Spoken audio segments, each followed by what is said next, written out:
Allez, bienvenue tout le monde, bienvenue dans l'univers Lens Foot, l'émission 100% Racing Club de Lens. Vous le savez, ici c'est zéro langue de bois. Tout ce qui devrait être dit sera dit. Regardez, avec nous ce soir, nous avons Eric Sicora, nous avons Franck Quedru et nous avons, alors normalement on devait avoir Walid Messoub, il devrait apparaître dans quelques instants puisqu'il est en voiture, il s'excuse, mais on devrait quand même l'avoir quelques minutes avec nous dans quelques instants. Et Sylvain Charlet, donc de France Bleu Nord. Je peux tacler tout de suite Eric Sicora ou pas? Vas-y, fais-toi plaisir. Je voulais tacler Eric Sicora parce que j'ai commenté un match sans lui et Lens a gagné. Et donc je me devais de le tacler. Ah, ça fait du bien. Ouais, mais la seule chose, c'est que tu as perdu 1000 auditeurs. Pourquoi ça? Il y en a que 3 qui ont écouté, c'est ta femme et tes parents. Ça va, j'en ai 400 000, tout roule. Tout va bien. Et très belle prestation de Sylvain, écoutez. Ah, merci. Contrôle, voilà, il va changer d'aile. Il va trouver Seko Fofana. C'est un 2 contre 1. Redonne-la à Ganago. S'il te plaît, donne-la à Ganago. Voilà, c'est fait. Il de la tête. Et la tentative de reprise de la passe. Il va frapper. Il va marquer. Oui, Ignatus. Tu l'as dit, Ignatus. De Sotoka au départ. Voilà. On sent tout de suite qu'il n'y a pas Siko à côté de toi. C'est mieux, hein? Il y a libéré. Tout de suite, t'es libéré. Tout de suite, tu te sens mieux. Tu peux vraiment te lâcher. Tu peux garder la balle. J'ai gardé la balle, en fait. Allez, les amis. Au menu du jour, émission chargée. Un coup de gueule envers Sylvain. Tiens, justement. Ah ouais? Ouais, un coup de gueule envers toi de la part d'un supporter. Et attention, ça décoiffe. Ça sera un petit peu plus tard dans l'émission. Ça t'étonne. Je tremble. C'est étonnant. On parlera également... Regardez les deux beaux, là. Hein, les deux beaux, là. Jamais une critique négative avec Siko et Quedru. Jamais. Ça n'existe pas. Pro club. J'ai porté le maillot, je défends le club.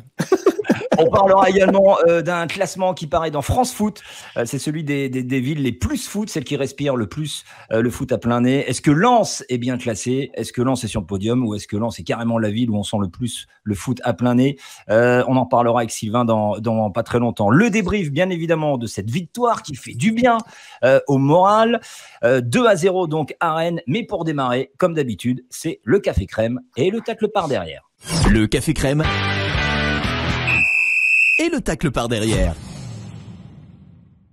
Alors, qui a été élu café crème? Regardez le sondage des supporters. Ils ont élu Kakuta comme café crème de la semaine. C'était très serré. Regardez, 33% pour Gaël Kakuta. On a 30% pour Loïc Badet et 22% pour Arnaud Kalimwendo. Et nouveauté, tiens, dans l'émission, on a décidé de faire le classement du café crème, les copains. Ah oui. Ouais, chaque semaine, le joueur élu par les supporters gagne 1 point et en fin de saison, eh bien, on saura qui a remporté le plus de café crème. Eh bien, pour le moment, au classement, regardez, nous avons donc Gaël Kakuta qui a eu 2 cafés crème depuis le début de l'émission. Sotoka, 1 café crème. Badé, 1 café crème. Et Kalimwendo, 1 café crème.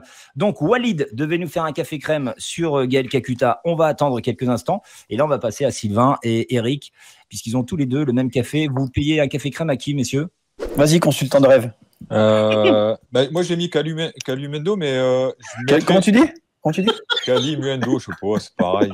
Et c'est plus par rapport à l'action et la finition. Parce que c'est, en fin de compte, c'est, à mon avis, ce qu'ils avaient travaillé. Être bien en place et récupérer vite le ballon pour être dangereux. Et c'est Klos qui récupère, qui donne un Kakuta, qui met un super ballon. Ouais. Et moi, c'est le contrôle, en fin de compte, qui permet la frappe. Parce qu'il y a des joueurs qui auraient mis externe pied droit et qui auraient perdu du temps pour frapper. Et lui, il a contrôlé inter pied gauche et il a frappé croisé. Et c'est exactement le geste qu'il fallait faire. Donc, il y a lui au bout de la chaîne, mais en fin de compte, c'est plus l'action. Et ce que Lens travaille et met en place pour gêner l'adversaire, et ça a fonctionné à Rennes. Ah, parce que c'est une récupération haute. C'est une des spéciales, hein. C'est une des spéciales du Racing. Sur un moment, ils ont senti que le petit Truffert, il s'était un peu planté.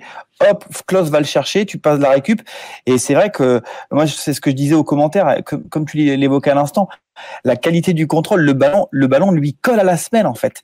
Et là où moi je vais aller aussi dans le sens d'Eric, c'est que ce qui est génial, c'est que le minot, il s'est imposé déjà très très haut dans la hiérarchie des attaquants. Voilà, il y a Sotoka, Ganago et il y a Kalimwendo devant Banza et devant Corentin Jean. Et puis c'est surtout qu'à 18 ans, il démontre une maturité, une aisance. Il s'est imposé dans le groupe assez rapidement et c'est 3 titularisations et 3 buts. Donc vraiment, ouais, il s'est installé déjà. Et Franck S le disait après la conf, enfin en conf. Et voilà, c'est l'intelligence d'un joueur de foot, c'est aussi ça. Bah justement, tiens, Sylvain, tu parlais d'Arnaud Kalimuendo. La stat de Optagen qui dit Arnaud Kalimuendo est devenu le premier joueur à marquer lors de chacune de ses 3 premières titularisations avec Lens, donc en Ligue 1, sur les 70 dernières saisons. Essentiel. Et ça parle. Superbe stat. Disons. Pourquoi te plaît pas cette stat, Eric? Non, mais là, c'est recherché. Hein. Non, mais. Bah, attends. C'est au petit genre, là. Au petit poids, là, mais... Ouais. Mais après, c'est bien qu'il est marqué, mais c'est le genre de stat, t'en fais rien avec ça. Après, ça veut dire quelque chose. Le Mino, ça veut dire quoi? 18 ans, début réussi. Le mec s'intègre, il a quand même du talent. Enfin, ça. On le connaissait pas avant, quand même. Non, mais le talent, tu sais qu'il a du talent, le gamin. Après, il marque des buts, il est attaquant. Mais je veux dire, cette stat-là, elle est. Tu me dis, il a marqué 3 buts, bah, ça me suffit. C'est pas la peine de dire c'est 3 buts sur les 70 millions d'années avant, c'est le seul. Avant l'ère Jurassique. Bon, Est-ce qu'ils ont eu la stat sur Franck Jurassique. Bon, je vois que la stat n'a pas fait son effet. Non, c'est si. important. C'est important les 3 buts qu'il a marqués. C'est pas ce que je veux dire. C'est les 70 ans qui te dérangent. Ouais, non, mais voilà. Le plus important, c'est qu'il ait mis 3 buts pour Lens et que c'est des buts importants en plus. Enfin, c'est des buts, voilà, c'est des beaux buts, c'est des buts importants et c'est ça le principal. Après, mais ça veut dire qu'un attaquant n'a jamais fait d'aussi beaux débuts aussi. Et c'est quand même fort quand même. C'est quand même des mecs qui sont passés au club, tu vois. Alors dans le pire des, enfin, je le souhaite pas. Hein. Donc s'il a mis 3 buts, il marque plus jusqu'à la fin de l'année, la stat, elle sert à quoi? On aura une autre stat. On aura une autre stat. Il a marqué Le pendant plus bidon des plus 70 ans. Voilà, exact. 70 ans après 3 matchs. Bon, messieurs, un petit peu de sérieux. On enchaîne avec. Non, Oui. tu voulais dire un mot sur Kalimuendo, Franck, ou pas? Non. Non. C'est un super. Il veut une stat. Super démarrage, super démarrage, c'est important déjà pour la confiance, mais aussi pour le groupe. Parce que quand tu arrives dans un groupe comme ça qui a déjà été fait, tu arrives en prêt, parce qu'il est en prêt.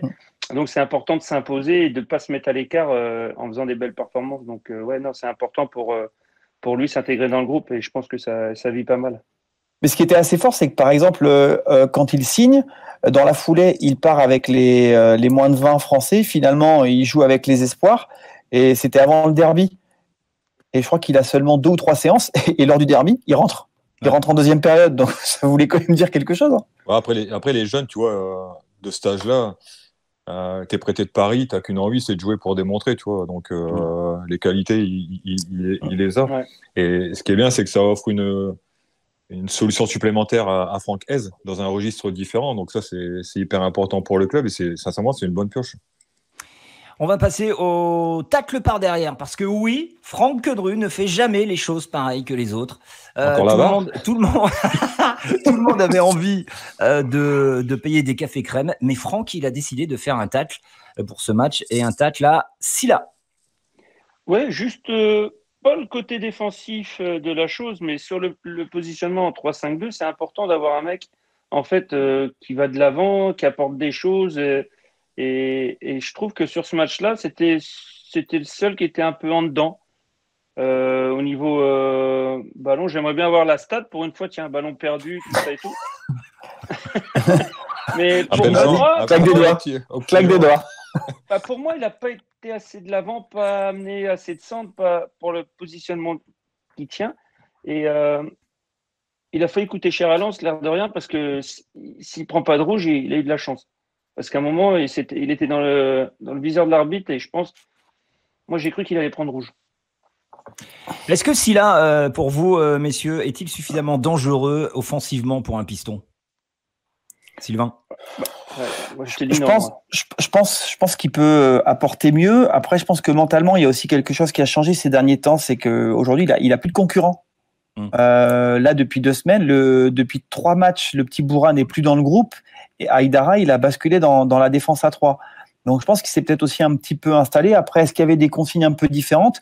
Mais c'est vrai que dans son rôle de piston, Franck le disait, on le voit beaucoup moins dans un match que Klos à l'opposé. Klose, c'est hallucinant entre les débordements, les ballons sur lesquels il rentre sur son pied gauche et tout. En effet, je trouve que Klose, il est vraiment un ton au-dessus de Sylla, par exemple, sur cette rencontre.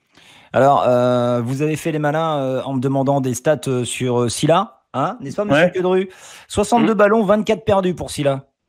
Ah, c'est quand même. Ouais. Ça fait un tiers. Tu admettras qu'il y a une réaction en termes de statistiques dans l'équipe là qui est quand même assez forte là. Ah, tu m'as demandé. On remercie Snell, Snell, producteur de cette émission, qui vient de m'envoyer la stat sur Sylla. Merci Snell. Ouais, je te félicite et en plus ça va dans mon sens. Hein. Donc j'ai regardé le match, c'est bien de voir qu'on voit la même chose. Eric, un mot sur Sylla, sur son apport offensif.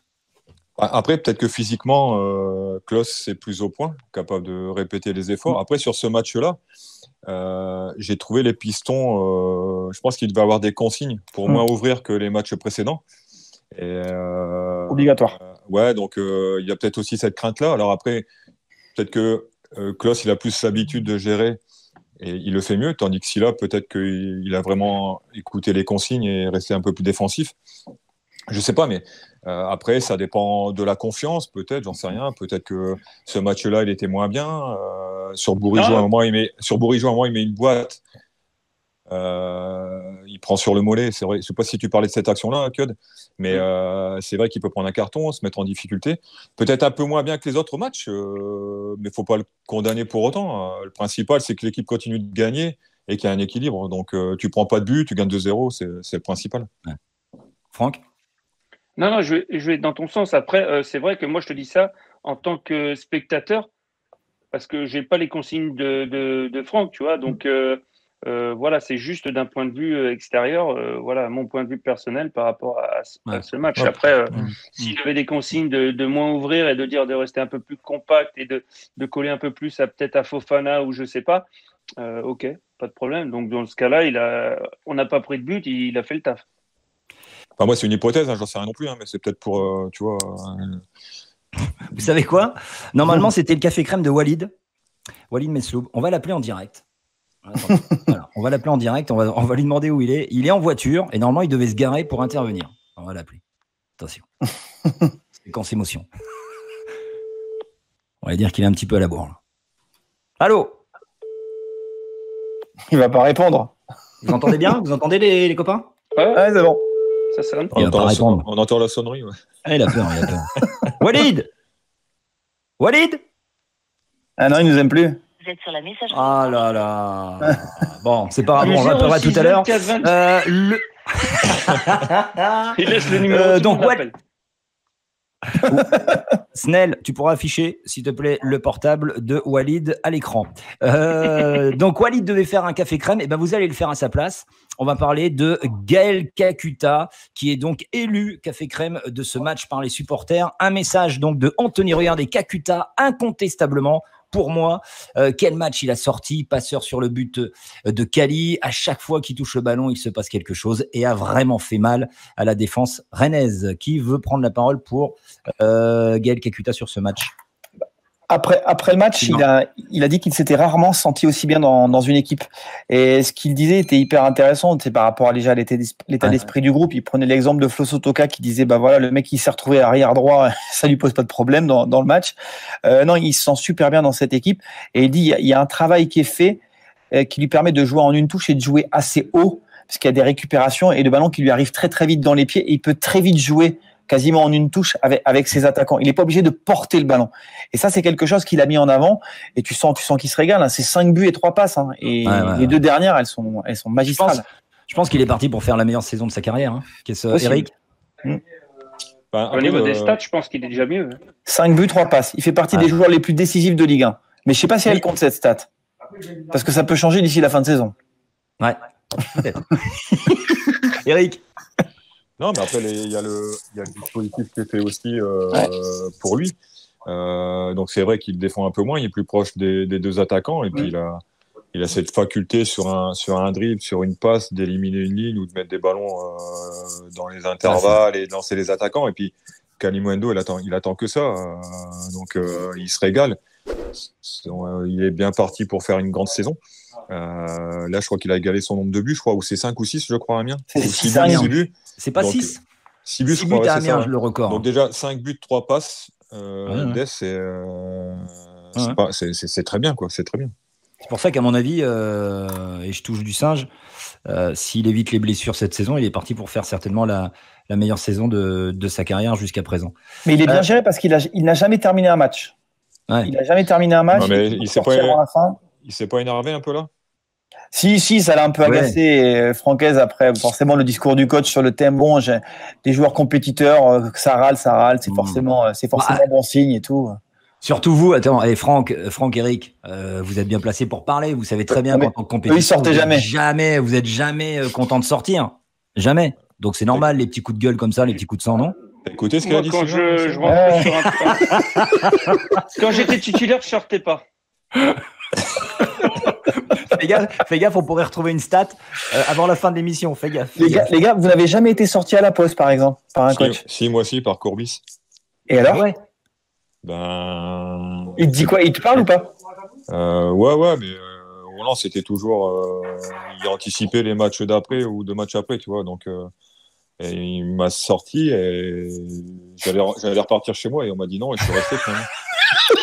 C'est vrai? C'est-à-dire prendre direct la voiture et tu rentrais? Ouais, parce que j'étais énervé. mais tu savais pourquoi tu sortais ou pas?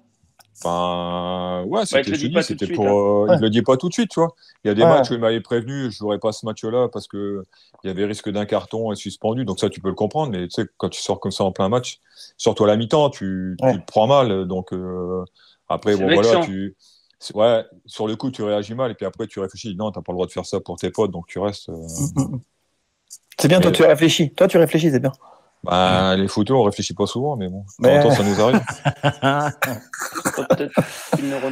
On va enchaîner, on continue, hein, puisque toute l'équipe a quand même été énorme sur ce match face à Rennes. On va continuer les évaluations assez rapidement, individuelles avec Flo Sotoka, qui a été énormément plébiscité sur les réseaux sociaux par les supporters, sur le Twitter de Lens Foot et le Facebook.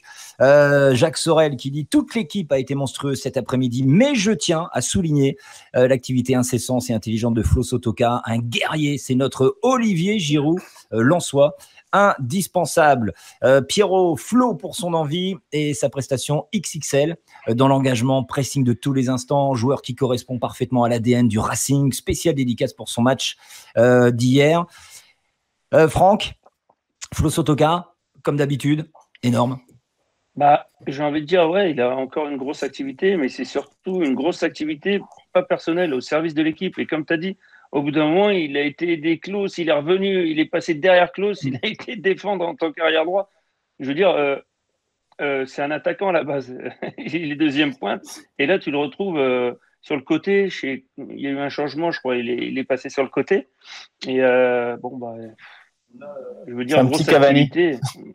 Mais c'est ça, il lâche pas. En fait, vraiment, c'est pour l'équipe. Et voilà, il tire pas les couvertures sur lui à chaque fois. Même, j'ai vu la conférence de presse ou l'interview qu'il a donnée après. Il parle que des autres. Il tire pas la couverture sur lui. C'est super état d'esprit. Donc, vraiment étonné. C'est quelqu'un voilà. Flo Sotoka, de toute manière, pour le connaître, c'est quelqu'un de très, très humble. Vraiment une humilité exemplaire. Puis il a un parcours. C'est pas un gars qui est sorti d'un centre de formation à 18 ans, qui a marqué 3 buts pour ses 3 premières titularisations dans un club de Ligue 1. Donc, et bim. Et lui, il sait plus quoi dire. Ça fait 3 fois qu'il le sort depuis tout à l'heure. Le mec de France Bleu Nord, sans déconner. T'inquiète, j'ai de la matière encore. On reste, les amis, sur Sotoka avec une question de Denis, supporter. C'est la première de la fan zone. Ma question concerne Florian Sotoka. L'année dernière, Florian nous a énormément apporté sur le plan physique et cela nous a aidés pour la remontée en Ligue 1. J'avais de sérieux doutes sur sa capacité à faire évoluer son jeu au niveau de la Ligue 1. On peut constater que depuis le début de saison, il a fait des matchs remarquables. Il suffit de regarder sa magnifique ouverture pour Fofana sur le 2e but à Rennes. Alors je voudrais savoir si c'est le fait d'évoluer en Ligue 1 ou de côtoyer des joueurs exceptionnels comme Gaël Kakuta qui lui a permis de faire évoluer son jeu. Merci et encore bravo à tous et à toutes pour votre magnifique émission. Eric, tu réponds à Denis ? Je ne sais pas si le fait de marquer le penalty contre Orléans l'année dernière, ça l'a peut-être pas soulagé complètement, tu vois, le fait d'envoyer l'équipe en Ligue 1, parce que en Ligue 2, il était quand même un peu souvent un peu critiqué, et là, c'est vrai que tu le vois en Ligue 1, il est à l'image de toute équipe. Tu sens que cette équipe, elle vit bien entre elles, que les mecs, ils font les efforts les uns pour les autres, qu'il y a une super ambiance. Donc peut-être que ça l'a libéré, le fait de faire des bons matchs Il y a eu un aujourd'hui. déclic, ouais. Ouais, voilà, et tu sens que c'est quelqu'un d'important dans le groupe. Et moi, tu vois, c'est vrai que l'année dernière, j'avais pas des doutes, mais il était capable de faire des super gestes. Je me souviens des buts quand il était à Grenoble sur des gestes extraordinaires. Et donc la technique, les gestes, il les a. Après, comme tout footballeur, c'est toujours le mental, la confiance qui font la différence. Et cette année, écoute, ça marche super bien et tu sens qu'il est heureux. Et comme vous l'avez dit, comme Claude l'a dit, quand tu vas défendre comme un latéral droit, c'est qu'aujourd'hui, tu prends du plaisir et tu as envie que cette équipe-là, elle continue à progresser. Et c'est par des comportements comme ça que tu vas y arriver. Parmi les autres joueurs plébiscités, il ne faut pas l'oublier, il y a aussi Jean-Louis Léca qui a fait une grosse prestation. Maz nous envoie le message, le patron a retrouvé sa solidité. Sylvain, un mot sur la prestation de Jean-Louis? Oui, parce que je m'étais fait la remarque avant le match en préparant la rencontre, c'est que on en avait déjà parlé, hein, il a été décisif à plusieurs reprises et quand il était avec nous, il avait d'ailleurs raconté que il y avait les erreurs à Reims, mais voilà, dans une saison, ce sont des choses qui arrivent. Mais à plusieurs reprises, il a permis à Lens de rester dans le match ou de ne pas être mené. Moi, j'ai notamment, là, ça me vient tout de suite, l'arrêt qu'il fait sur Bouanga dès le début du match face à Saint-Étienne. Dans le derby aussi, avant la pause. Bon, après, le match se délite, mais il fait deux arrêts hyper importants. Il y a Nantes aussi, non? Ça me vient pas là comme ça, mais Nantes, il arrête le pénalty aussi, qui est ensuite retiré. Mais... Au début du match, c'est pas là où il fait un arrêt au sol, là? Mais Franck a vu le match, il peut te répondre. Ah, mais contre Nantes, il fait un arrêt aussi au bout de 6-7 minutes là, pas en tête, au sol. Ouais, possible. Ouais. Moi, j'étais au match, pas comme toi. Les deux, là. C'est la Ligue des Anciens. C'est la Ligue des Anciens. Ils sont passés le mot, là. Solidarité des latéraux. Tu m'as attaqué. On enchaîne, les garçons. Avec le. Cyril, juste un truc. Vas-y. Parce que depuis tout à l'heure, on met les joueurs en avant. Ouais. Mais le coach, on n'en parle pas trop. On va en parler. Ah, okay. On va en parler, Eric. Okay. On enchaîne. Ok. Parce que toi, sinon, mon petit gars. Non, c'est pas ça. C'est que le coach, quand ça va pas, c'est le coach, et quand il y a des bons résultats. Bien évidemment. C'est prévu qu'on mette en avant Franck S. Bien évidemment. Je voulais qu'on parle du milieu de terrain. Fofana, c'est le Café Crème de 662. Je dis Fofana pour le Café Crème, car transparent la semaine passée, il a été au combat durant tout le match, plus sa passe décisive qui tue le match. Transparent, c'est dur. Transparent, la semaine dernière, c'est dur quand même. Non, il a été pas transparent. Il a manqué de justesse. Ouais, c'est plus ça. Et donc, sur la prestation contre Rennes, tu sens qu'il enchaîne. Tu sais que c'est Eric qui le disait, et Franck aussi. C'est que le mec, il a besoin de jouer. Il enchaîne les matchs et là, il gagne en justesse et notamment en justesse technique. Par exemple, le ballon qu'il donne à Ganago, il y a 2 semaines de cela, peut-être qu'il l'aurait manqué. Il a manqué des ballons beaucoup plus simples il y a 2 semaines de cela. Lors d'autres rencontres avec le Racing, donc à côté de lucidité, parce que en enchaînant les matchs, tu gagnes en physique, exact. Et plus t'enchaînes, mieux t'es physiquement et tu gagnes en lucidité. Franck, t'as un problème de connexion. Ah ouais? Non, c'est pas moi, je suis à bloc. T'as un problème de connexion, Franck, on t'entend pas. C'est pas grave, reconnecte-toi. On enchaîne avec... moi, je voulais qu'on parle, sur la parole de Fofana, je voulais qu'on parle bien évidemment de Cahuzac.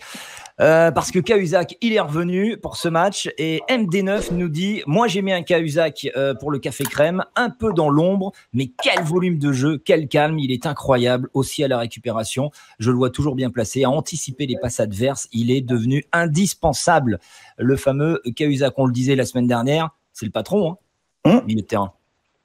L'absent a eu raison. On s'est rendu compte que sans lui, l'équipe avait manqué d'équilibre à Angers. Alors, il n'y a pas eu que cela. Il y a eu trop de fautes individuelles, trop de fautes techniques et plein d'autres problèmes. Mais voilà, il a permis de retrouver une forme d'équilibre. Et voilà, il est juste incontournable. Voilà. Moi, j'avais des doutes sur lui au niveau de la Ligue 1 en début de saison. Il l'élève au fil du temps. Voilà. C'est le capitaine en plus. Pour vous, c'est la paire titulaire indiscutable. Là. Ça y est, on l'a trouvé, Fofana et Cahu. Eric? Faut pas Ah, oublier c'est le Tchèque. retour du guerrier. Hein. C'est le mec qui va les gueuler, qui va faire une faute, qui va aller parler à l'arbitre, et ça manque. Il a son expérience avec lui, mais faut pas oublier le bon début de saison de Tchèque, comme le dit Franck. Fofana qui va monter en puissance. Tu auras besoin des trois dans la saison. Après le match d'Angers, tu vas pas condamner la paire Doucouré-Fofana. La preuve, il y a 10 jours, Fofana, tout le monde le tuait. Aujourd'hui, tu le mets dans le café crème. Donc, tu vois, après, il faut laisser le temps de revenir à ce gars-là. Il faut du temps. Après, tu sais, tu regardes Angers, c'est un match à la maison où tu as peu d'espace parce que les autres défendent bas. Tu vas à l'extérieur, à Rennes, où ça s'ouvre un peu plus. Et notamment sur le deuxième but, quand tu vois les espaces, c'est une récupération. Mais ce but-là, il me fait penser un peu, je ne sais pas si vous avez vu le deuxième but de Tottenham contre Arsenal. Avec la récupération de Serge Aurier et un ballon dans la profondeur, et ça sort à 200 à l'heure.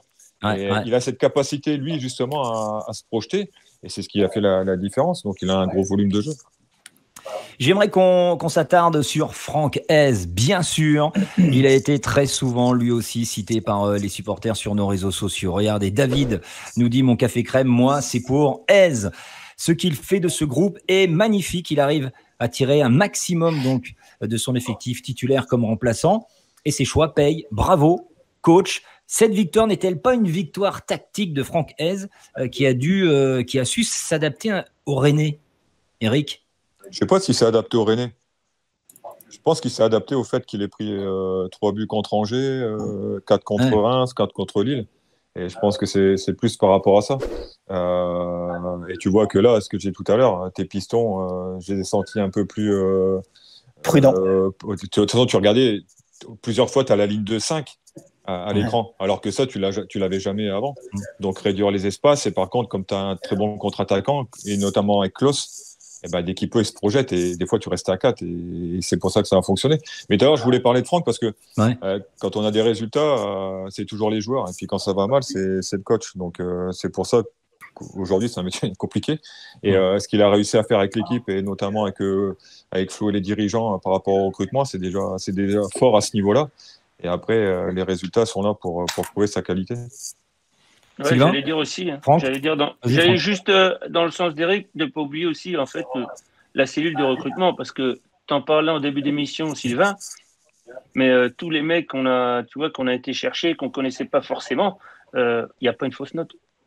Ils sont tous adaptés dans le système et ils sont tous performants. Donc voilà, chapeau à toute la erreur de cellule casting. aussi, c'est ça. Aucune erreur de casting. Là où il est fort aussi dans ses choix sur ses derniers matchs, c'est qu'il peut entretenir de la concurrence sur certains postes. Je dis pas qu'il a relancé, parce que finalement, elle a toujours existé. Regardez derrière, Aïdara, c'est devenu le concurrent de Medina. Medina, il est pas bien, et la présence d'Aïdara va le booster et va lui permettre, je pense, de se remettre en question.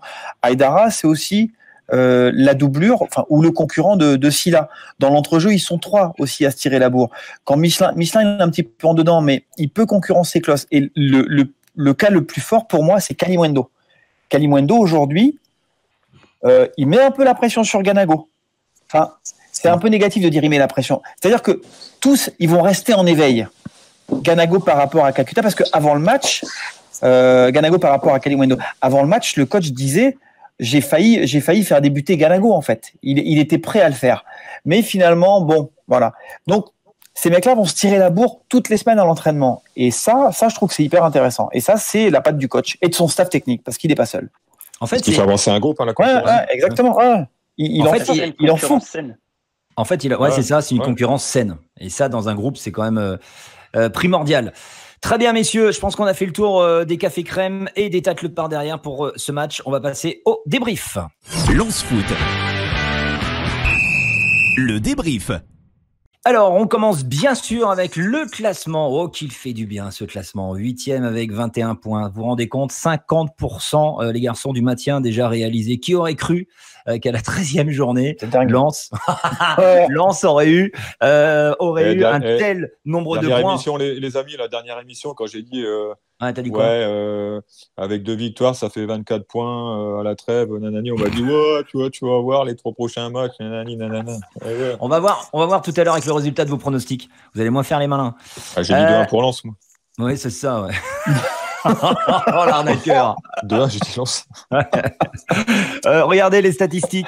41% de possession de balles, 6 tirs, donc 4 cadrés pour 2 buts, donc très bonne efficacité pour nous. 340 passes pour Lens, 500 côté Rennais.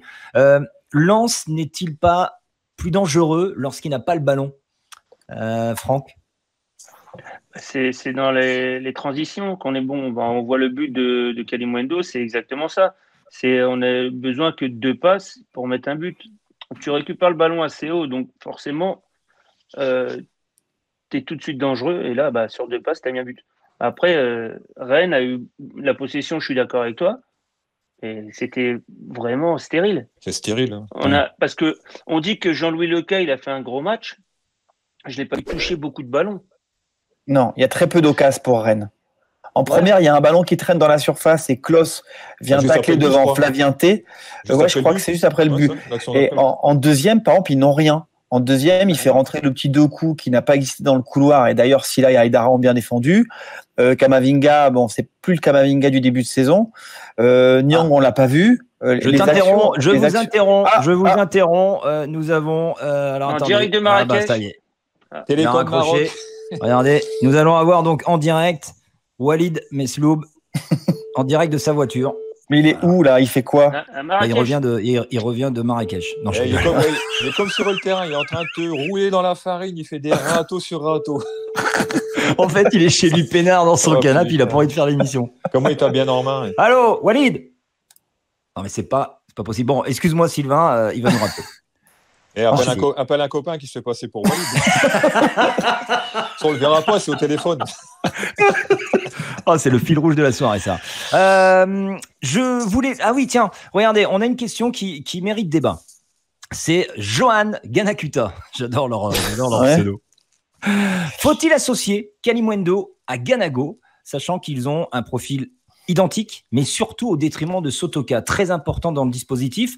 Et moi, je rajouterais, sinon, qui est pour vous le titulaire dans cette attaque à 2 avec Sotoka? Kalimuendo, Ganago ou Ganago, Kalimuendo? Attention, vos réponses, les garçons. Associer les deux. Pourquoi pas si tu fais souffler un peu Kakuta, tu peux demander à Sotoka de reculer parce qu'il sait le faire, il est capable de le faire et il peut jouer derrière les deux de devant. Mais après, moi j'aime bien l'association de Sotoka avec soit Kalimuendo, soit Ganago parce qu'en fait finalement les deux ils se ressemblent dans le profil de joueur. Franck? Moi je dirais déjà Flo, pour moi c'est celui qui est indiscutable en ce moment. Pour le travail qu'il fait autour et qui est usant pour tous les défenseurs. Il dévie tous les ballons de la tête, il est là. Et après, moi, ça dépend. Tu vois, à l'extérieur, Kalimuendo, je le trouve très bon parce qu'il fait tout de suite les bons appels pour être dangereux sur un compte parce que les défenses sont un peu plus ouvertes. Ils ont le ballon, comme on a pu le voir à la récupération. Après, à domicile, je mettrais Ganago qui fatigue plus une défense par sa puissance, tout ça. Il peut faire plus en individuellement, mal à une défense à domicile, comme Angers par exemple. Eric? Non, moi je pense que Flo, il est par rapport à ce qu'il fait, il est indiscutable. Après, au départ, c'est Flo et Ganago. Il y a eu la blessure de Ganago, donc Kalimuendo a pris le relais, ça fonctionne. De toute façon, à un moment, peut-être que Sotoka devra aussi souffler, donc ça sera Kalimuendo Ganago.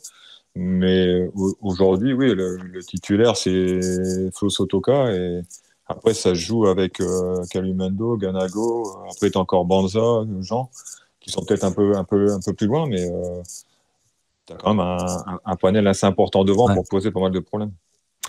Un mot sur Aïdara. T'en parlais tout à l'heure, Sylvain. Aïdara devient-il une alternative plus que crédible pour un poste de titulaire axe gauche? Je suis désolé pour Radovanovic, mais bon.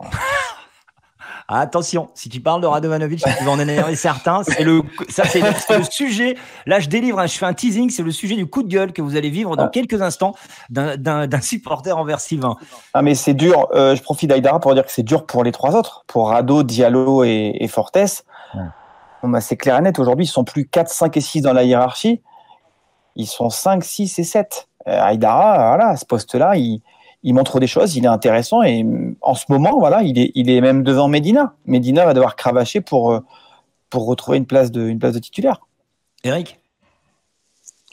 Ouais, enfin, tu parlais de Diallo, pour moi, il jouera jamais. Tu parlais juste de la hiérarchie, en fait. Oui, non, mais c'est pour ça. Voilà, après, tu as des joueurs. Mais en tout cas, Aïdara, sur les 2 matchs qu'il a fait, il a montré qu'il pouvait jouer à ce poste-là et facilement. Donc, ça donne une alternative encore supplémentaire au coach. Et ça prouve que même malgré un bon début de saison de Medina, derrière, ta place, elle n'est pas acquise pour autant. Donc, ça met constamment les joueurs en éveil à l'entraînement et leur performance en match aussi. Donc, ça, c'est très important. Franck, est-ce que le Racing s'est rassuré défensivement et offensivement parlant face à Rennes là, pour ce match-là ? Est-ce qu'ils se sont rassurés ? Défensivement, j'ai envie de dire oui. Offensivement aussi, forcément. Tu gagnes 2-0 à l'extérieur contre une équipe quand même qui a fait un sacré mercato, qui a dépensé pas mal d'argent. Non, je pense... défensivement, il n'y a rien à dire.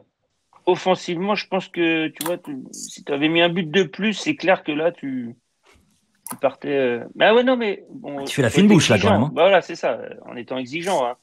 Mais 2-0 à Rennes. Tout le monde est content. Ils ont marqué, on n'a pas pris de but. Donc toutes les lignes sont contentes en fait. Sylvain ? Bah, moi, ce que je trouvais important, c'était de retrouver de l'équilibre. C'est le 4e match où tu n'encaisses pas de but. Et cette statistique-là, elle est importante pour Jean-Louis Decazes, elle est importante pour les défenseurs. Moi, voilà, c'est ce qui m'avait inquiété dans les dernières rencontres. Eric en parlait tout à l'heure. Tu prends 4 buts face à Reims, 4 buts face à Lille, 3 buts face à Angers. Tu te fais manger dans le dos, tu prends des comptes de 60 mètres sur chaque ballon. Angers était dangereux. Donc voilà, moi, ce qui m'importait, c'était ça. Et Eric le disait aussi tout à l'heure, parfois, tu avais cette fameuse ligne de 5. Voilà, donc pour moi, ce qui est important, c'est de retrouver l'équilibre entre l'attaque et la défense. Et il va falloir confirmer ça face à Montpellier, face à Monaco. Est-ce que une préparation de match normal, pas de blessés ou de suspendus, pas de problème avec le Covid-19, et le Racing réalise donc un grand match. Est-ce que c'est un simple hasard ou une vraie raison ? C'est pas du hasard. Donc c'est une vraie raison. T'es pas là aujourd'hui, t'es pas là par hasard. Les matchs que tu as gagnés, tu les as largement gagnés. Il n'y a rien à dire. Après, je pense que alors attention, c'est pas mal ce que je vais dire, mais Rennes reste sur aussi une série de matchs 13 matchs, je crois. Plus que négative. Ouais. C'est une équipe qui m'a pas impressionné. Quand je vois certains joueurs, je me dis c'est compliqué. Avec beaucoup d'absents. Et ce qui leur arrive, c'est pas immérité. Donc il va falloir faire attention. C'est un très bon résultat, mais Montpellier, ça sera un autre match. Et donc il faudra être vigilant. Mais en tout cas, la performance des Lensois sur ce match-là, elle a été énorme. Jamais en danger, bien en place. Tu doutes jamais. Donc voilà, c'est pas du hasard. Moi, il y a pas de hasard dans ce qu'ils font aujourd'hui. Non, mais en vrai, on se rend compte. Moi, si tu veux, je te disais ça par rapport au fait que voilà, quand tu prends aucun blessé, pas de suspendu, pas de Covid, une vraie préparation, voilà, ils sont là, c'est des guerriers. On les voit, ils sont prêts à aller au combat, et ça c'est quand même très intéressant. On va enchaîner avec une deuxième question, la fan zone. Vous le savez que la place des supporters dans cette émission est très importante pour nous. Voici donc une question de Nicolas. Salut l'équipe, j'étais assez surpris hier des notes mises dans l'équipe, notamment pour Seko, Badé et Flo Sotoka qui ont eu des petits 5, quand on sait que les Rennais ont eu à peu près tous 4. Donc voilà, j'aurais aimé avoir votre réaction et puis savoir si Seko et Franck, ils faisaient attention à ces notes des journaux. On sait que les joueurs disent que non, mais en vrai, est-ce qu'ils faisaient vraiment gaffe à ces petites notes du dimanche matin ? On commence par la question avec Sylvain et ensuite Eric et bien évidemment Cud. Vous allez répondre si vous étiez attentif aux notes de l'équipe quand vous étiez joueur. C'est quoi ? C'était 5, c'est ça ? 5 Sotoka, 5 Badé ? Ouais, 5 Badé, attends. Badé, il a fait un gros match, c'est pas trop de la défense. Badé, pour moi, c'était 7. C'est une défense qui n'encaisse pas de but à l'extérieur. Il a été impérial dans tous ses duels, notamment les duels aériens. Il s'est fait avoir en première mi-temps quand même. Hein. Oui, ouais. Il s'est piégé. Il va oui, gentiment. Et puis quelques erreurs aussi de relance. Lui et Granit, de temps en temps, ont pris un peu la confiance à jouer des ballons un peu risqués. Ouais, ça arrive aussi. Allez, 6, au moins 6, Badé, même 7, parce que pour moi, tu fais partie d'une défense qui n'encaisse pas de but et qui va gagner à l'extérieur dans une équipe qui jouait la Ligue des Champions, même si elle est amoindrie, elle n'est pas en forme. Pour moi, c'est 7. Sotoka, pareil, la note est trop faible. Enfin, toutes les notes sont un peu trop faibles, ça c'est sûr. Bon, après, c'est pas la première fois que le journal de l'équipe sort des notes qui surprend quand même assez souvent. Donc, pour rejoindre la deuxième question, Cud, Eric, est-ce que vous étiez attentif aux notes de l'équipe quand vous étiez joueur? Est-ce que vous regardiez? Est-ce que c'était devenu limite un rituel ou pas? Au début, tu regardes. Après, tu fais plus attention parce que, après, si tu es bien avec le journaliste, t'as de bonnes notes. Non, mais c'est vrai. Aujourd'hui, on va pas se mentir. Un Cud, il sera peut-être là pour confirmer. Mais moi, j'ai fait des matchs. J'avais des notes ou d'autres joueurs avaient des notes et je voyais des joueurs de l'équipe adverse avec des notes. Je me dis, c'est pas possible. Et non, mais après les notes, sincèrement, aujourd'hui, tu n'as pas besoin d'un journaliste pour savoir si tu as été bon ou pas. Je veux dire, tu me mets 5 et l'équipe a gagné et j'ai fait mon match, j'en ai rien à cirer, tu vois. Sincèrement, je m'en fiche. Après, sincèrement, ça va t'amener quoi? Que tu es 6 ou 7? Ça sert à quoi? L'important, c'est le groupe et c'est que tu progresses et que tu gagnes des matchs. C'est ça le plus important. Après, je sais que cette personne, c'est plus par rapport à la qualité du match et des 3 joueurs et leurs notes. Je peux comprendre, mais sincèrement, quand tu es joueur, hein, et les joueurs aujourd'hui, Badé et les 2 autres, Flo Sotoka, tu crois que la note, ils s'en tapent. Le plus important, c'est qu'ils aient pris du plaisir et qu'ils aient gagné. Moi, je sais que l'agent de Jonathan David, le Lillois, a refusé une interview à un média parce que son joueur avait eu de sales notes depuis le début de la saison. Donc, c'était en gros, non, pour l'instant, il a 3/10, donc là, je comprends pas ta note, donc vous n'aurez pas l'interview. Après, il n'est pas bon non plus, hein, Jonathan David, au départ. Dis-le à son agent. Non, mais je pense, même Galtier, Christophe Galtier n'était pas content. Donc, ça, c'est compliqué. Hein. C'est compliqué la relation que tu peux avoir avec l'entourage de certains, et même avec des gens du club, même avec des joueurs. C'est-à-dire que quand tu es journaliste, si tu deviens trop copain, consciemment ou inconsciemment, tu perds ton objectivité. Et ça, faut faire très attention à ça. C'est compliqué de garder une distance parce que si tu veux des infos, il faut créer du lien avec les gens. Mais d'un autre côté, tu dois garder tes distances parce que sinon, tu perds ton indépendance. J'ai pas entendu Cud là sur les notes quand tu étais joueur. C'est comme Eric, toi, tu t'en fichais un peu ou t'étais Honnêtement, c'était surtout les parents qui n'avaient pas vu le match parce que soit ça passait sur Canal, ils n'avaient pas Canal. Au début de la carrière, hein, bien sûr, attention. Ouais. Mais c'est vrai qu'ils regardaient les notes de l'équipe. Oh, putain, t'as eu 4, t'as eu 5, t'as eu 6, t'as fait un bon match. Et c'est vrai qu'ils regardaient par rapport aux notes. Mais moi, je m'en foutais, en fait. Et comme a dit Eric, tu sais, toi, si t'as fait un bon match, si t'as été bidon, c'est toutes ces choses-là. Et après, c'est le ressenti du groupe. Et il y a les consignes aussi. Il y a les consignes du coach aussi. Qui rentre c'est un facteur aussi. Il ne faut pas oublier les consignes du coach. Ouais. Putain, t'as pas débordé aujourd'hui ou t'as pas. On m'a dit 60 mètres de ton but, tu mets le frein à main, tu reviens. Bon, voilà. Et puis pour le journaliste aussi, moi je trouve que c'est une pression parfois des rédactions. C'est compliqué de noter 11 mecs. Et tu as très peu de temps pour le faire. Si tu as très peu de temps pour le faire. Normalement, en fait, souvent, régulièrement, tu vas avoir un seul journaliste qui va devoir à la fois faire le résumé et faire les notes. Et quand tu fais ton résumé de match, parfois, à un moment, tu es dans la tête dans ton papier, il te reste un quart d'heure et donc tu vois pas le dernier quart d'heure vraiment. Et on te demande de faire des notes. Donc, il faut aussi comprendre que parfois, pour le journaliste, c'est hyper casse-gueule. Très casse-gueule. On va enchaîner avec une autre question dans la fan zone. C'est David qui veut nous parler du mercato. Salut la team. Alors, le mercato hivernal approche. Malgré un bon début de saison, quel secteur tenteriez-vous d'améliorer ou de renforcer? Voilà, merci. Alors, allez, 30 secondes, parce qu'on est un peu à la bourre. 30 secondes. Est-ce que vous êtes actif pour le mercato d'hiver? Si oui, dans quel secteur, quel poste? Un défenseur central. Ok. Eric? Moi, je prends personne, sauf si tu as un bon coup à faire sur un jeune pour l'avenir. Dans quel secteur? Il n'y a pas de secteur préférentiel? Peu importe, mais un bon coup à faire. Peut-être au milieu, je sais pas. Et je bougerai pas trop, quoi. Cud? Moi, je rejoins Sico. L'équilibre d'équipe, c'est tellement fragile que si tu rapportes quelqu'un qui peut être néfaste dans le vestiaire parce qu'il ne va pas jouer au quai, et il peut te pourrir le groupe. Donc là, ils ont trouvé quelque chose. Tu n'as pas vraiment besoin, j'ai envie de dire. Là, il y a les retours de blessés, les retours de blessures des joueurs. Il n'y a pas de suspendu, il n'y a pas de gros pépins. Donc moi, je ne toucherai à rien. Ok, avant de passer à demander le programme, on va écouter Grégory, fidèle donc de l'émission, qui a un coup de gueule à passer envers Sylvain Charlet. Ah, c'est maintenant, vas-y. Alors, Grégory n'a pas du tout aimé les propos que tu as tenus sur le cas Radovanovic. Il n'est pas du tout d'accord. J'étais respectueux, je suis resté sur l'aspect sportif. Oui, mais il n'est pas d'accord. Ah, d'accord. Ça va, alors. Ta vision est erronée. Et le Grégory, vous allez voir, il est chaud un petit peu avec les journaleux, comme il les appelle. On regarde la vidéo de la fanzone du coup de gueule de Grégory. Et juste après, bien évidemment, la réponse de Sylvain Charlet.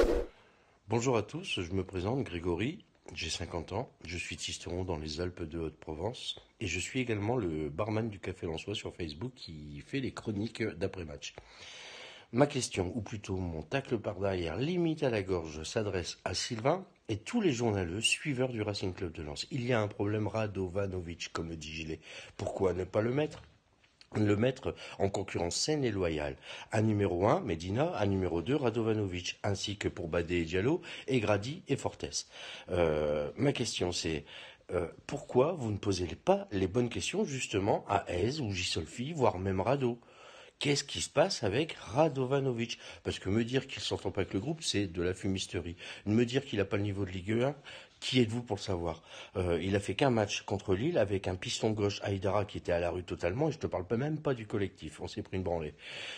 Juger Radovanovic sur ce match, c'est de la fumisterie. Je vous demande de poser les bonnes questions. Est-ce que c'est une histoire de fric?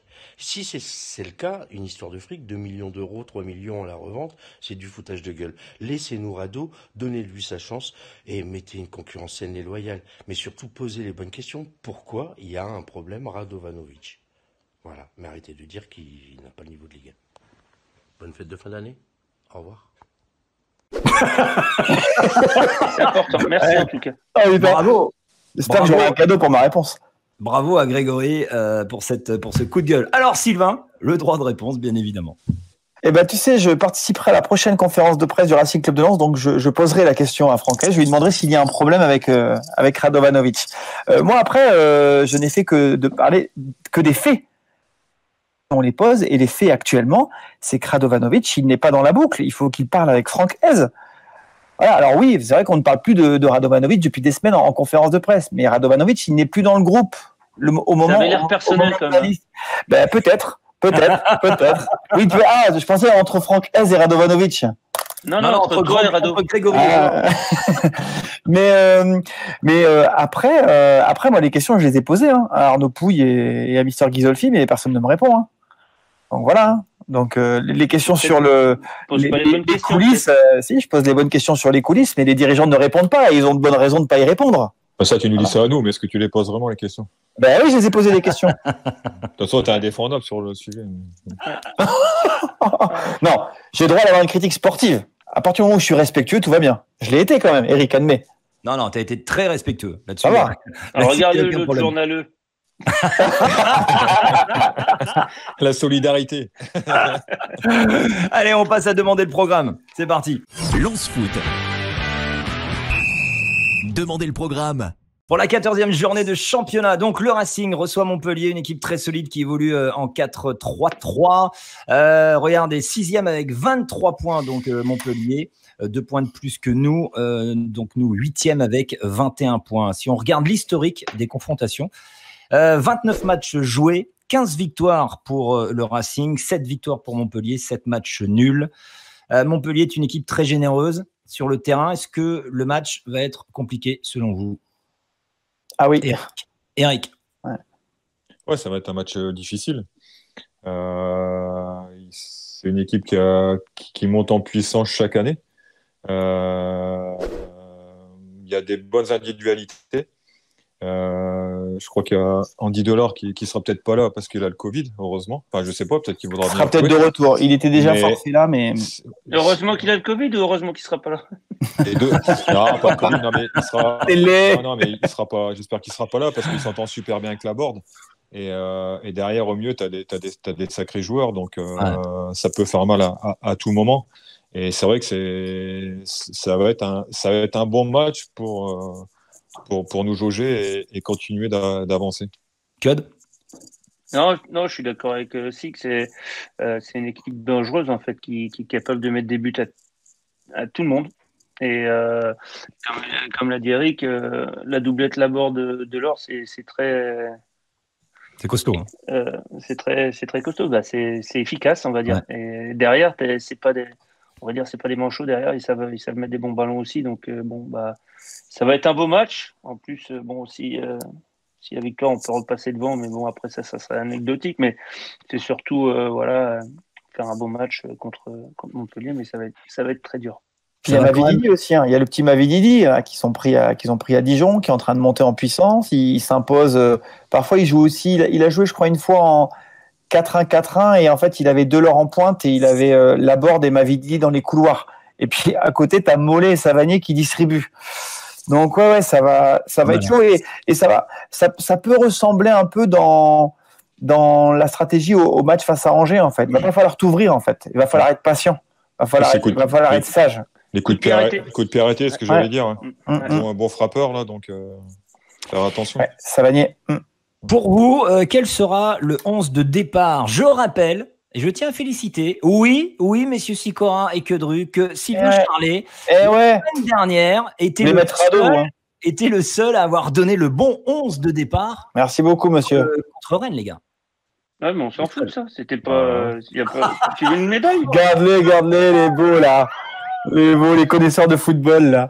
Non, mais là, il donne pas sa compo. Je m'en souviens même plus, moi. Bah, dans l'émission, t'étais dans l'émission ou pas? Moi, j'étais pas là la semaine dernière. Ah, c'est vrai que Franck était pas là. Mais il regarde pas l'émission, et quand il est pas là, il regarde pas, tu sais. Non, mais sincèrement, je me souviens plus. Tu réécouteras. Non, sincèrement, c'est pas. Félicite-moi, vas-y, félicite-moi. Ça te fait mal, je sais, mais félicite-moi. Bah, non, mais ça prouve que tu connais c'est du hasard. Putain, celle-là, elle est nulle. Mais je vais te sortir une petite anecdote, je vais dire, c'est ça. Tu vois, de temps en temps, même un écureuil aveugle, il trouve un gland. Celle-là, faut la garder. Toi, tu vas dormir avec Hercule ce soir. Oh, allez, celle-là, elle est extraordinaire.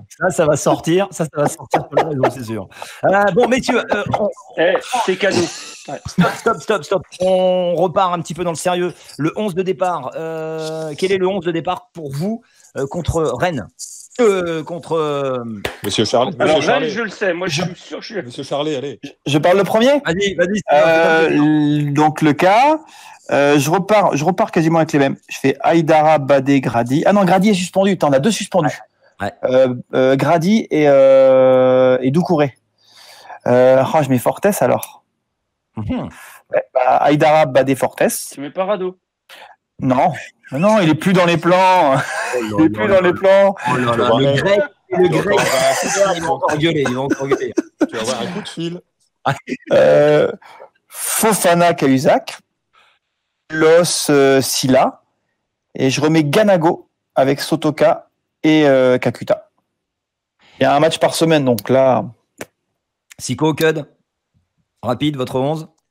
Bon, je pense qu'il est satisfait de son équipe avec le résultat à Rennes. Donc, peut-être devant relancer Ganago, je sais pas. Mais, tu mets qui derrière pour remplacer Grady suspendu? Sincèrement, celui qui s'impose là, c'est Fortes, normalement, puisqu'il a joué là. Il a remplacé 1 ou 2 fois. Donc, la logique, faudrait lui ou alors. Medina, il est blessé ou... Non, Medina, il n'est pas dans les plans en ce moment. Il n'est pas bien. Après, ça fait 2 gauchers, Medina, Aïdara, côté droit. Ça fait 2 droitiers, sinon. Ouais, mais tu mets un droitier à droite et Badé dans l'axe. Tandis Badé, tu peux pas le mettre à droite? Faut le laisser dans l'axe. Dans l'axe, je pense qu'il a le physique plutôt pour jouer dans l'axe, plutôt que d'aller sur les côtés. Ok. Allez, on verra. Je sais pas, hein, j'en sais rien. Après, moi, sincèrement, ça, c'est des trucs. De journaleux. Non, mais c'est. Sincèrement, toi, après, tu as le coach qui ressent aussi des trucs la semaine à l'entraînement. Nous, on est là, on donne notre avis, mais. Vous faites les journaleux. Tu vois pas. Bah ouais, c'est du hasard, comme l'a dit l'histoire de l'écureuil. Il trouve toujours son blanc. Un mot. Ah oui, alors rapidement. Alors je voulais qu'on y consacre un peu plus de temps, mais Sylvain, ça va être un peu plus rapide que prévu. Il y a un classement qui sort très intéressant dans France Football, celui des villes, les garçons, les plus foot, celles qui respirent le foot à plein nez. Sylvain va nous en parler dans une petite poignée de secondes. Avant, on va le découvrir à l'image. Regardez donc la ville qui respire le plus le foot selon ce classement de France Football à plein nez en France, c'est Saint-Étienne, 2e Lyon, 3e Lens, 4e Marseille, 5e Lille, 6e Guingamp. Je vous laisse découvrir à l'image le reste de ce classement. Quelle est la méthodologie de ce classement en fait, ils ont respecté 9 critères. Il y a le palmarès, l'affluence du stade par rapport à la population. Par exemple, Lens, tu as 38 000 places dans le stade et tu as 31 000 habitants. Le nombre de clubs de foot dans la ville et aux environs. L'activité du club sur les réseaux sociaux et ses suiveurs. Après, il y a la capacité du stade, le nombre de saisons en Ligue 1 et en D1 parce qu'on prend en compte les garçons et les filles, le record d'affluence, les performances européennes. Et puis, voilà, donc il y a un dernier indicateur qui est la ferveur selon France Football. C'est un peu là, c'est le plus subjectif des indicateurs. C'est comment les correspondants qui suivent le club perçoivent l'ambiance sur place et la ferveur autour du club. Moi, il y a quand même. Alors, je vais pas me faire des amis, hein, mais c'est pas grave. Quand je vois dans ce classement Lille qui est 5e, et je vois par exemple Strasbourg seulement 14e. Mais parce que toi, excusez-moi, la ville qui sent le foot entre Lille et Strasbourg. Non mais. Oui, mais c'est pas juste l'ambiance autour du club. En effet, Strasbourg, les mecs, ils étaient là même en CFA2. Mais même entre Lille et critères en fait.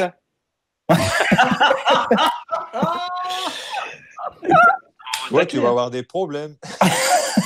Tu vas avoir un coup de fil. Non, mais trêve de plaisanterie. Moi, je suis assez sceptique sur ce, parce que pour moi, une ville qui sent le foot, c'est pas tous ces critères. Voilà. Si on là, pour toi, c'est un club. Ouais, c'est une ville. La ferveur. Moi, j'aimerais un classement des villes qui sentent le foot à partir du moment où tu sais que toute une région vit pour ça. On sait que Lens, c'est comme ça. On sait que Saint-Étienne, c'est comme ça. On sait que Strasbourg, c'est un peu comme ça. Un peu moins, mais c'est... Marseille. Et Lyon, par exemple, est 2e. Mais Lyon, par exemple, c'est pas une ville de foot, Lyon. C'est pas un club de foot. Je veux dire, si le club descend en Ligue 2, il y aura 10 000 personnes dans le grand stade. Mais il y a aussi un palmarès, il y a un historique qui sont des éléments qui rentrent en compte dans ce sondage. Donc, c'est vrai que ça pondère. Et c'est vrai que pour Lille, c'est top d'être 5e, hein, parce que après c'est un beau palmarès quand même le LOSC en première division. Et depuis 20 ans, ils sont là. Si tu parles de palmarès, oui, mais moi. Oui, la ferveur au stade, ça n'a rien à voir. Non. C'est pas ça. Je suis désolé. Quand tu vois 12e Monaco, arrêtez, les gars. C'est pas le club, c'est la ville. Tout Monaco sur le foot à plein nez. C'est bon. Bref, on enchaîne avec le jeu des pronostics. C'est parti. Lance Foot. Le jeu des pronostics. Alors, comme depuis le début, il n'y en a pas encore un qui marque des points, les messieurs. Ça va être rapide une nouvelle fois, puisque voilà, il n'y a personne. Donc, toujours Guillaume, Eric, Rémi, Sylvain et Walid avec un point. Et Ale et Franck, 0 point.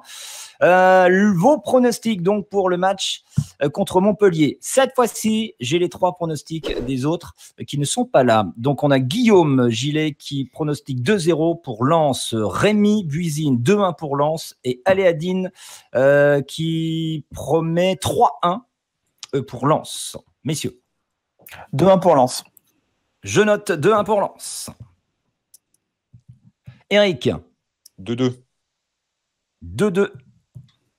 Franck. 2-1 pour Montpellier. Tu es le seul à faire un contre-pied.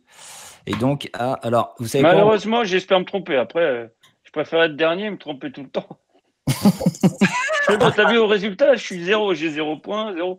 Donc si je dis 2 pour Montpellier, On va T'es appeler bien. une dernière fois. j'essaie 2 coups de bluff. On va appeler une dernière fois Walid pour lui demander au moins son pronostic. C'est ce soir, hein, je veux dire, le Walid. Alors, non mais je crois qu'il. 1000 balles, putain. T'imagines 5000 balles par émission, le mec il décroche pas, quoi. C'est pas possible ça. Et Sico 10 000. Putain. Le quart d'heure. Ah bah ouais, normal. Bon bah Walid il décroche pas, c'est pas grave, je lui mets 0 pour le jeu des pronostics. C'est comme ça que ça se passe. Messieurs, eh bien écoutez, merci d'avoir été là. Ah oui tiens, on va simplement offrir ce maillot. Regardez, c'est Lance Foot. Enfin c'est pas Lance Foot, hein, c'est Lance Fan Beer Foot and Friends. C'est un jeune supporter lensois qui a créé une gamme de vêtements qui s'appelle Dartois. Allez faire un tour sur Dartois Shop. Il y a des t-shirts super sympas, des suites. Vous allez être aux couleurs de votre club tout en étant stylé. Il est vraiment très beau. Donc pour les fêtes de fin d'année, regardez, voilà. Moi, ça, c'est mon préféré. Un beau t-shirt après stylé. Ça dépend qui le porte. Avec le maintien, c'est pas gagné. Mais allez-y, Dartois Shop. Et il y aura un maillot, le même que ça, exactement le même, à gagner sur les réseaux sociaux, donc de Lance Foot, Twitter, Facebook et Instagram. Belle semaine, messieurs. Merci. Portez-vous bien. Ciao, les gars. Et stay safe from Covid. Il avise à Grégory le supporter.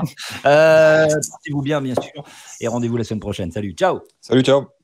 Ciao, ciao.